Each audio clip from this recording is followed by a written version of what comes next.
الرجیم بسم اللہ الرحمن الرحیم وَتَعْصَمُوا بِحَبْلِ اللَّهِ جَمِيعًا وَلَا تَفَرَّقُوا صدق اللہ رسول نبی الکریم۔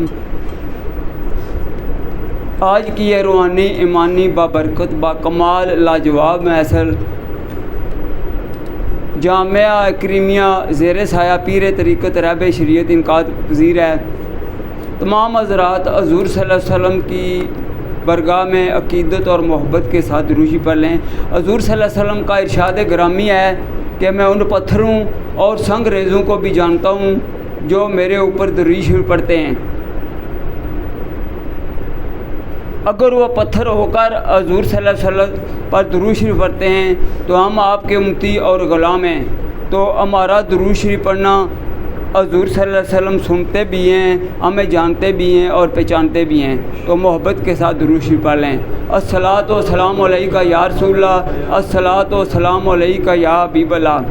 میں نے آپ کے سامنے قرآن مجید فرقان حمید کی ایک آیہ مبارکہ پڑھنے کا شرف حاصل کیا ہے، جس میں اللہ تعالیٰ ارشاد فرماتا ہے کہ اے ایمان والو، اللہ کی رسی کو مضبوطی سے تھام رکھو اور آپس میں تفرقہ بازی نہ پڑھو۔ تو میں آج آپ کے سامنے پیر طریقت رہبر شریعت پیر سوری وزیر کریم صاحب کے ملفوظات کریمیہ سے یہ بیان کر رہا ہوں۔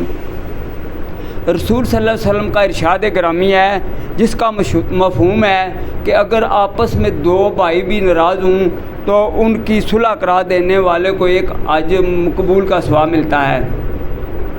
تو جو امت میں دراڑیں ڈالے اور فتنہ برپا کرے اور اپنی اپنی لگ پہچان بنائے تو اس کا کیا حال ہوگا؟ اگر ثواب اتنا بڑا ہے تو عذاب بھی اتنا ہی بڑا ہوگا اور اس کا انجام بھی برا ہوگا۔ اللہ کی رسی کو مضبوطی سے تھامنے اور پکڑے اور تفرقے میں نہ پڑو، یہ قرآن کریم میں حکم ہے۔ لیکن بات یہ ہے کہ مولوی حضرات اس بات کو سمجھتے ہی نہیں۔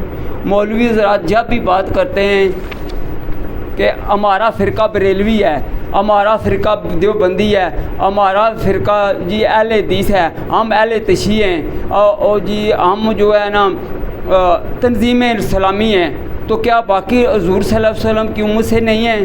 قرآن مجید میں آپ فرماتے کہ میں نے بارہا سفر کیا ہے، کہیں کسی کوئی بریلوی کا ذکر نہیں، کسی اہل سنت کا ذکر نہیں، کسی دیوبندی کا ذکر نہیں، کسی اہل تشیع کا ذکر نہیں۔ اللہ تعالیٰ قرآن مجید میں ارشاد فرماتا ہے اللہ کے نزدیک پسندیدہ دین اسلام ہے، جو اس پر چلے گا وہی کامیاب ہے۔ اور ایک جگہ اللہ تعالیٰ ارشاد فرماتا ہے کہ اے محبوب بتا دیجئے میری شریعت ہی سیدھی راہ ہے، جو اس پر چلے گا وہ کامیاب ہے، جو اس سے نیا طریقہ نکالے گا وہ اس کو جہنم تک شیطان تک لے جائے گا، اور شیطان کا طریقہ اس کو جہنم تک لے جائے گا۔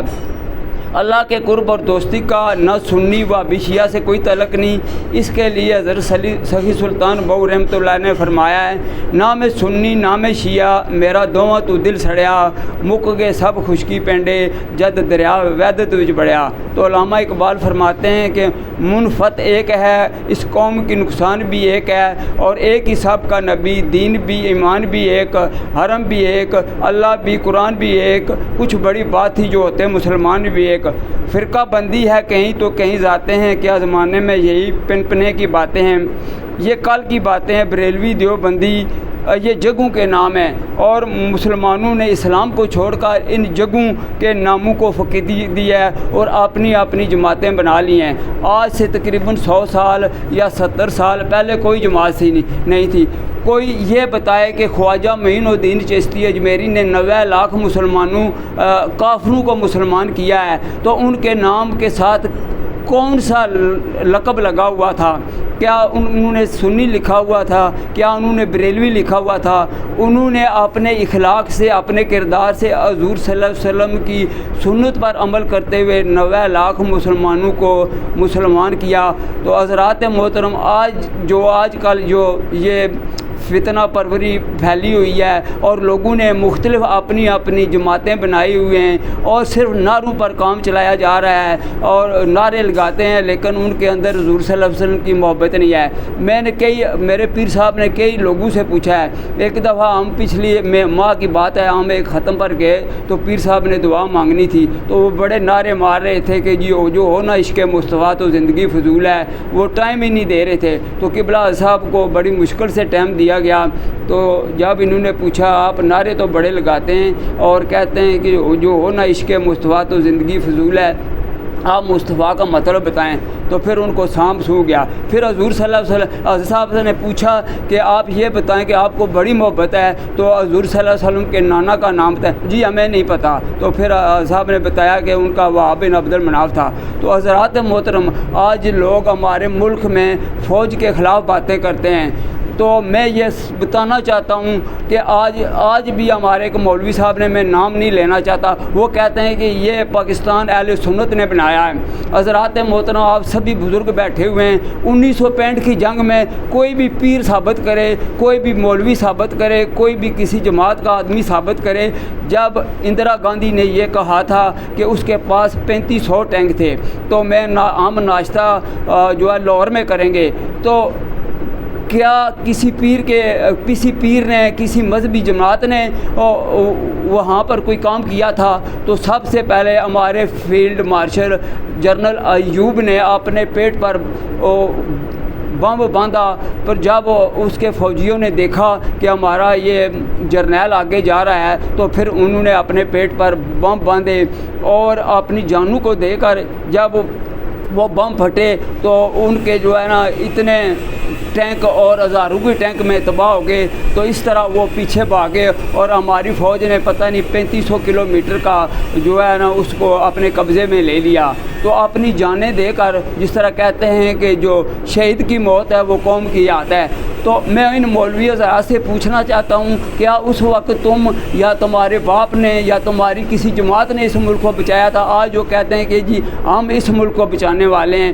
ابھی چند دن پہلے جب بہت سے اسلامی ملکوں نے، آج میں جذبات کے ساتھ یہ بات کر رہا ہوں، ہمیں دکھ ہے کہ لوگ ہماری فوج پر اور ہماری پولیس پر جو ہے نا تانا زنی کرتے ہیں اور ہاتھ اٹھاتے ہیں۔ جب ہم سوئے ہوتے ہیں تو یہ ہماری حفاظت کرتے ہیں۔ حضرات محترم، پتہ ہے آپ کو 2-3 ماہ پہلے جب انڈیا ہمارے ملک پر حملہ کرنا چاہتا تھا تو کیا ان مولویوں نے اس ملک کو بچایا تھا؟ ہماری فوج نے ان کے جو رافیل طیارے گرائے ہیں، ہم تو اپنے گھروں میں سوئے ہوئے تھے۔ اسی طرح ہے کہ فتنہ پرور ٹولہ صرف یہ نعرے لگاتے ہیں۔ سچی بات ہے، ان سے کوئی دین کی بات پوچھی ہے، انہوں نے کہتے ہیں کہ جی ہم 5 دفعہ ہم نے جو ہے ہڑتالیں کی ہیں، تو تم نے ملک کے لیے کیا کیا ہے؟ اور گالیاں نکالنے کے سوا، اور اتنا بڑا مولوی کر ہم کسی کا نام نہیں لینا چاہتے اور گالیاں نکالنا، کیا یہی حضور صلی اللہ علیہ وسلم کی سنت ہے؟ اور اپنی ہی فوج پر ڈنڈے چلانا اور اپنے ہی فوجیوں کو کہتے ہیں کہ جی انہوں نے ظلم کیا ہے۔ حضرات محترم، فوٹو موجود ہیں، میں نے خود دیکھے ہیں، یہ ہمارے پولیس کے ISS کے آدمی ہیں، ان کو سارا پتہ ہے۔ پولیس کی گاڑی انہوں نے چھین کر اس میں وہ بیٹھے ہیں اور ایک پولیس والے کو گاڑی میں ڈال رہے ہیں۔ جب 16 اسلامی ملکوں نے معاہدہ کر لیا ہے کہ تم ان سے زیادہ محب وطن ہو، تو وہ لوگ جو غزہ کے ہیں کہتے ہیں کہ جی ہم ان کی یکجہتی کے لیے نکلے ہیں، تو وہ خوشی منا رہے ہیں، تو یہ ادھر اپنے ملک میں نہ دنگا فساد کر رہے ہیں اور اپنے ملک کی آزادی کو سبوتار کر رہے ہیں۔ تو حضرات محترم، آج جو مولوی صاحب نے تقریر کیا ہمیں بڑا ہی دکھ ہوا ہے۔ انہوں نے کہا ہے کہ جو ان کے لیے نکلے وہ جدید ہیں، اس میں بڑے بڑے پیر بھی ہیں، کیا ان کا دماغ کام نہیں کرتا؟ ان کو سمجھے اپنے ملک کی حفاظت کے لیے ہزاروں کی تعداد میں، ہم جعلی کی نہیں بات کرتے ہیں، جو استانے والے ہیں، بڑے بڑے استانے والے ہیں، تو اس نے ان سب کو جدید کہا ہے۔ کیا مسلمان کو جدید کہنا یہ جائز ہے؟ تو حضرات محترم، میں آخر میں اتنا ہی کہنا چاہتا ہوں کہ آپ ان شر پسندوں سے بچیں اور اپنے بچوں کو ان جو آج کل مذہب کے نام پر اپنے ملک کو نقصان پہنچا رہے ہیں ان سے بچیں، اور اپنے بچوں کو کسی خاص جو اللہ والے ہیں جو انہوں نے اس ملک کو بچانا ہے، جو دین کی صحیح خدمت کر رہے ہیں، ان میں بھیجیں۔ یہ تو ان کو دہشت گرد بناتے ہیں اور ان کو نا ایسی ان کی تربیت کرتے ہیں کہ اپنے ہی مسلمانوں کو مرواتے ہیں اور کہتے ہیں کہ آپ سیدھے جنت میں چلے جائیں گے۔ تو اللہ تعالیٰ ہمیں ہدایت دے، اور اللہ تعالیٰ ہم دعا کرتے ہیں، اور میرے پیر صاحب بھی نہ ڈرتے ہیں، نہ میں ڈرتا ہوں، تو ہم اپنی فوج پاکستان کے لیے دعا کرتے ہیں کہ اللہ اس کو کامیاب کرے۔ یہ سب سے بڑی خوش قسمتی ہے کہ اللہ تعالیٰ نے ہماری فوج پاکستان کو عزت دی ہے اور وہ خانہ کعبہ کی حفاظت کے لگے ہوئے ہیں۔ اور آج میں نے خود خبریں سنی ہیں کہ فلسطین میں جہاں مسجد اقصیٰ ہے ہماری فوج کی ڈیوٹی لگی ہے، تو کیا یہ پاکستان کی افواج کے لیے عزت کی بات نہیں ہے؟ جہاں پر وہ نماز بھی نہیں سی پڑھنے دیتے اور آج پاکستان کی فوج وہاں پر لگی ہوئی ہے، تو چند شر پسند عناصر اٹھ کر یہ کہتے ہیں کہ جی ہم یکجہتی کے لیے اٹھے ہیں۔ یہ ان سے کوئی یکجہتی نہیں، یہ وطن کے غدار اور دشمن ہیں اور پاکستان کی آزادی کو نقصان پہنچا رہے ہیں۔ میرے کبریٰ اعضاء فرماتے ہیں کہ انہوں نے آزادی کو دیکھا ہوا ہے، جب پاکستان نہیں تھا تو صاحب بتاتے ہیں کہ وہ ہندو لوگ آتے تھے اور ہماری فصلیں بھی اٹھا کر لے جاتے تھے۔